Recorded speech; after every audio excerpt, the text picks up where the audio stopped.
தந்தை மகன் தூய ஆவியின் பெயராலே ஆமேன். யோவான் எழுதிய நற்செய்தியிலிருந்து வாசகம். அதிகாரம் 8, இறை வசனங்கள் 12 முதல் 20 முடிய. அக்காலத்தில் இயேசு மக்களை பார்த்து, உலகின் ஒளி நானே. என்னை பின் தொடர்பவர் இருளில் நடக்க மாட்டார், வாழ்வுக்கு வழிகாட்டும் ஒளியை கொண்டிருப்பார் என்றார். பரிசேயர் அவரிடம், உம்மை பற்றி நீரே சான்று பகர்கிறீர், உம் சான்று செல்லாது என்றனர். அதற்கு இயேசு, என்னை பற்றி நானே சான்று பகர்ந்தாலும் என் சான்று செல்லும். ஏனெனில் நான் எங்கிருந்து வந்தேன், எங்கு செல்கிறேன் என்பது எனக்கு தெரியும். நான் எங்கிருந்து வருகிறேன், எங்கு செல்கிறேன் என்பது உங்களுக்கு தெரியாது. நீங்கள் உலக போக்கின்படி தீர்ப்பு அளிக்கிறீர்கள். நான் யாருக்கும் தீர்ப்பு அளிப்பதில்லை. ஆனால் நான் தீர்ப்பு வழங்கினால் அத்தீர்ப்பு செல்லும். ஏனெனில் நான் தனியாக தீர்ப்பு வழங்குவதில்லை, என்னை அனுப்பிய தந்தையும் என்னோடு இருக்கிறார். இருவருடைய சான்று செல்லும் என்று உங்கள் சட்டத்தில் எழுதியுள்ளது அல்லவா? என்னை பற்றி நானும் சான்று பகர்கிறேன், என்னை அனுப்பிய தந்தையும் சான்று பகர்கிறார் என்றார். அப்போது அவர்கள், உம் தந்தை எங்கே இருக்கிறார் என்று கேட்டார்கள். இயேசு மறுமொழியாக, உங்களுக்கு என்னையும் தெரியாது, என் தந்தையையும் தெரியாது. என்னை உங்களுக்கு தெரிந்திருந்தால் ஒருவேளை என் தந்தையையும் தெரிந்திருக்கும் என்றார். கோவிலில் காணிக்கை பெட்டி அருகிலிருந்து இயேசு கற்பித்துக் கொண்டிருந்த போது இவ்வாறு சொன்னார். அவரது நேரம் இன்னும் வராததால் யாரும் அவரை பிடிக்கவில்லை.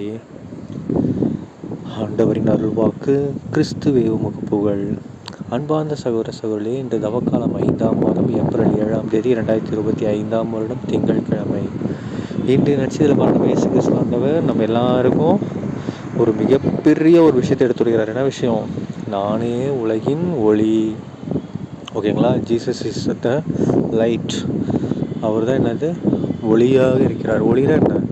ஒரு இருளாக இருக்கக்கூடிய இடத்துல இருந்து நமக்கு வழிகாட்டக்கூடியதான் ஒரு ஒளி. இருளை அகற்றி நமக்கு வழிகாட்டக்கூடியது.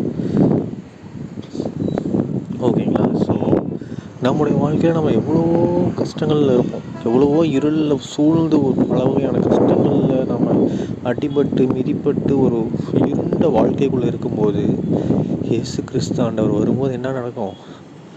செம்மையான ஒரு வழி நமக்கு காட்டுவார். ஓகேங்களா? இதை நிறைய பேர் அனுபவிச்சிருப்போம். நீங்களே உங்கள் வீட்டில் இருக்கிறவங்கள்ட்டெல்லாம் கேட்டு பாருங்களேன். அவங்களாம் அனுபவித்தவங்களாம் நிறைய பேர் இருப்பாங்க. ஓகேங்களா? அதாவது கொஞ்சம் வயசானவங்களாம் பார்த்தீங்கன்னா ஜபத்தில் அவ்வளோ ஈடுபாடாக இருப்பாங்க. ஏன்னா அவங்களுக்கு சின்ன வயசில் எல்லாம் கொஞ்சம் பெரிய வயசில் ஒரு இக்கட்டான சூழ்நிலையில் அது யாருமே காப்பாற்ற முடியாது, எனக்கு எங்கே போகிறதுன்னு வழி தெரியல, என்ன போகிறதுனே தெரியல அப்படின்னு ஒரு மிகப்பெரிய ஒரு கஷ்டத்தில், ஒரு குழப்பத்தில், ஒரு இருண்ட சூழ்நிலையில் இருக்கும்போது கடவுள்கிட்ட போய் முட்டிக்கால் போட்டு, ஓகேங்களா, அழுது ஜெபிச்சிருப்பாங்க. அப்படி ஜெபிச்ச உடனே அவங்களுக்கு என்ன நடந்திருக்கும்? ஒரு வழி பிறந்திருக்கும், ஒரு ஒளி கிடைச்சிருக்கும் அவங்க வாழ்க்கையில். இயேசு கிறிஸ்துவிட்ட ஜெபிச்சோன்னே என்ன கிடைச்சிருக்கும்? ஒளி கிடச்சி சரியான வழி கிடச்சிருக்கும். அதிலிருந்து அவங்க என்ன பண்ணியிருப்பாங்க? ஒரு மிகப்பெரிய ஒரு ஆச்சரியமான ஒரு விஷயம் நடந்ததுலேருந்து அவங்க வாழ்க்கையே என்டையர்லி மாறிடும். இயேசுக்கிட்ட தன்னையே அர்ப்பணிச்சிருவாங்க. அவ்வளோதான்.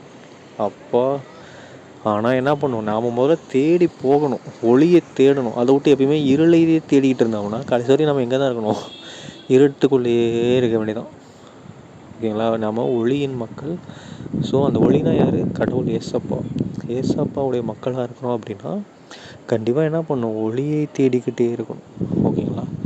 அது மட்டும் இல்லாமல் பாருங்களேன், ஏசப்பா இதில் இன்னொரு விஷயத்தை எடுத்துக்கிட்டு, என்னது? தந்தை எனக்குள்ளேயே இருக்காரு அப்படின்ட்டாரு. ஓகேங்களா? ஏசப்பாக்குள்ளாரையே யார் இருக்காரு? கடவுளும் இருக்கார். ஸோ ஏசப்பா எதுவும் தனியாக பேசலையாம், கடவுளோடைய வார்த்தையும் தான் சேர்ந்து பேசுகிறாங்க. ஸோ ரெண்டு பேரும் ஒரு வார்த்தை சொல்கிறாங்கன்னா அது ரெண்டு பேருமே சம்மந்தப்பட்ட வார்த்தை தான். அண்டு நம்ம எல்லாருக்கும் தெரியும், தூய ஆவியானவரும் உள்ளார இருக்கார். ஓகேங்களா? ஸோ நம்ம ஏசப்பாவுக்கிட்ட மன்றாடும் போது இவங்க எல்லாருமே இருப்பாங்க.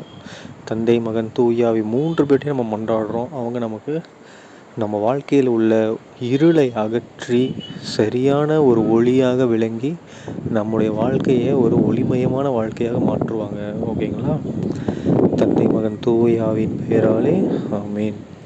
இயேசுவுக்கே புகழ், இயேசுவுக்கே நன்றி, மரியே வாழ்க, இயேசுவின் ரத்தம் ஜெயம், ஹல்லேலூயா, பிரைஸ் தி லார்ட்.